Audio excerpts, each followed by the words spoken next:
ছাত্র জনতার আন্দোলন চলাকালে ৪ আগস্ট অন্তঃসত্ত্বা স্ত্রীকে নিয়ে হাসপাতালে যাচ্ছিলেন দিনমজুর আব্দুর রশিদ। পথিমধ্যে পুলিশের গুলিতে আহত হয়ে ভর্তি হন হাসপাতালে।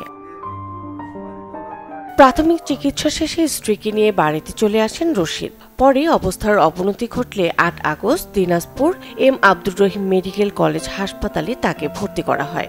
পরদিন ৯ আগস্ট তার অপারেশন হয়।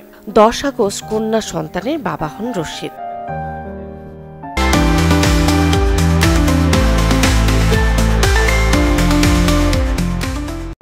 অর্থের অভাবে চিকিৎসা করাতে না পেরে ১২ আগস্ট ৩ দিনের নবজাতককে মাত্র ২৫,০০০ টাকায় বিক্রি করে দেন রশিদ রোকেয়া দম্পতি।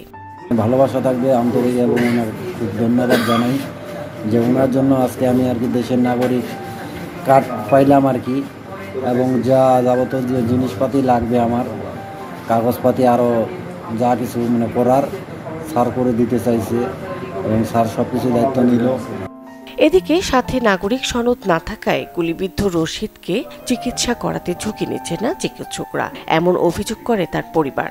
টাকা ছিল না, তখন তার ছেলে একটি সন্তান, আমার স্ত্রী একটা সন্তান জন্ম হয়।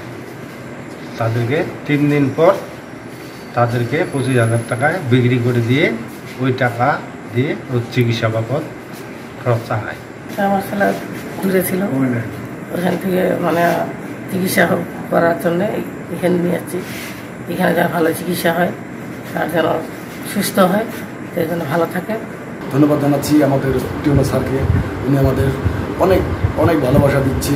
যা আল্লাহ তাআলার কাছে অনেক অনেক শুকরিয়া জানাচ্ছি যে উনি আমাদের পাশে দাঁড়াইছে, আমাদের সম্পূর্ণ দায়িত্ব নিচ্ছে। যদিও প্রশাসনের হস্তক্ষেপে পরবর্তীতে তাদের সন্তানকে ফেরত আনা হয়েছে। বর্তমানে তেঁতুলিয়া উপজেলা নির্বাহী কর্মকর্তার তত্ত্বাবধানে চিকিৎসাধীন রয়েছেন রশিদ। দিনাজপুর সদর হাসপাতালে চিকিৎসা করানো হয়েছে, ৯টা বুলেট বের করা হয়েছে, কিন্তু তারপরও সে বাকি 4টা বুলেট নিয়ে চলছে এখন পর্যন্ত অসুস্থ অবস্থায়। এবং এক পর্যায়ে গত ৭ আগস্ট যখন তার সন্তান হয়, তার স্ত্রী তার চিকিৎসার জন্য ২৫,০০০ টাকা দিয়ে তার সন্তানকে বিক্রি করে দেয়। এই সংবাদটা যখন আমাদের সম্মানিত জেলা প্রশাসক স্যার জানতে পারেন, তখন তিনি আমাকে প্রয়োজনীয় ব্যবস্থা গ্রহণের জন্য অনুরোধ জানান। সে প্রেক্ষিতে আমরা তার পরিবারের সাথে যোগাযোগ করি।